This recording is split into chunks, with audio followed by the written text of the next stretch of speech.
Hello ladies and gentleman, अभी हम लोग बात करेंगे कंप्लेंट टू मजिस्ट्रेट के बारे में, जो कि शेड्यूल्ड है chapter 15 of CrPC from section 200 to 203।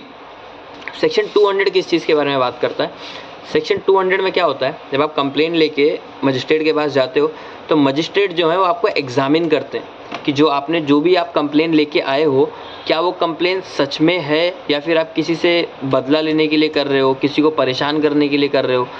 कोई भी रीज़न हो सकता है जिसकी वजह से आप कर रहे हो। इसीलिए मजिस्ट्रेट क्या करते हैं, आपको एग्जामिन करते हैं, आपके सपोर्ट में विटनेसेस देखते हैं कि कोई विटनेस है कि नहीं है, इसके सपोर्ट में कोई एविडेंस है कि नहीं है, कि जो ये बात कंप्लेंट में बोल रहे हैं वो चीज़ सही है या नहीं है। लाइक मैं किस बेसिस पे किसी आदमी के अगेंस्ट में प्रोसेस इशू कर दूं। अगर मैं किसी आदमी के अगेंस्ट में ऐसे प्रोसेस इशू कर दूंगा तो उसके राइट तो इन्फ्रेंज हो जाएंगे ना, उसके राइट वायलेट होंगे। अगर उसके राइट वायलेट होंगे तो मतलब वो चीज़ नहीं चलेगी। तो इस वजह से मजिस्ट्रेट जो होते हैं वो सबसे पहले आपको एग्जामिन करते हैं। एग्जामिन क्यों करते हैं कि जो आपकी बातें हैं कंप्लेंट में, आप जो कंप्लेंट कर रहे हो जिस चीज़ की, वो कंप्लेंट सही है नहीं है, आपके सपोर्ट में एविडेंस क्या है, वो सारी चीज़ें वो देखते हैं, एग्जामिन करते हैं। उसके बाद में वो प्रोसेस इशू करने के ऊपर देखते हैं।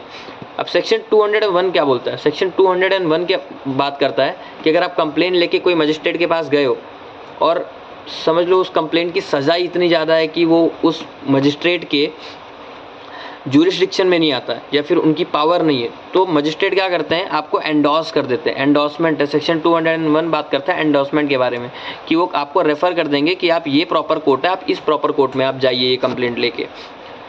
अब बात करेंगे सेक्शन 202 के बारे में। सेक्शन 202 क्या बात करता है?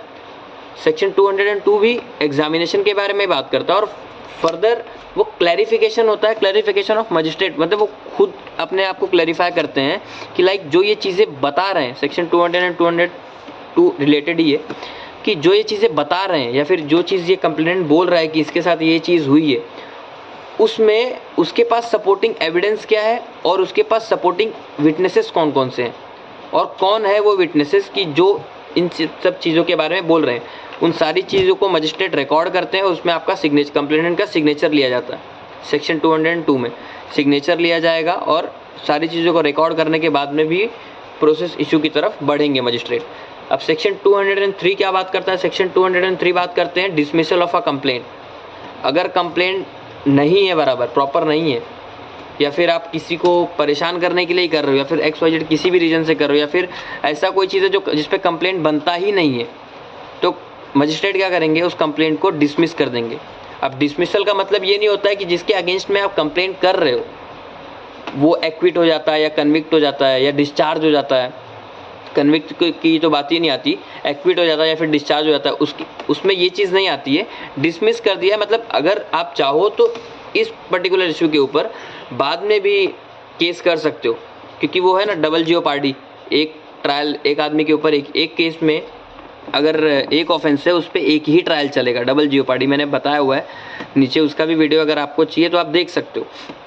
तो डबल जियोपार्डी हो जाएगा। तो ये डिसमिस किया गया है, इसके अगेंस्ट में आप फिर से केस कर सकते हो अगर आगे कुछ इशू हुआ तो सेक्शन 203 बात करता है डिसमिसल ऑफ अ कंप्लेंट के बारे में। सेक्शन 203 में डिसमिस हो जाता है कंप्लेंट आपका अगर प्रॉपर नहीं है तो। और सेक्शन 204 जो है वो तो नेक्स्ट चैप्टर की बात है, लेकिन सेक्शन 204 जो है उसमें प्रोसेस इशू होता है आपका वारंट वगैरह का। सेक्शन 204 से under section 204 of CRPC process issue होता है ऑफ एक्यूज्ड को या फिर एनी अदर पर्सन।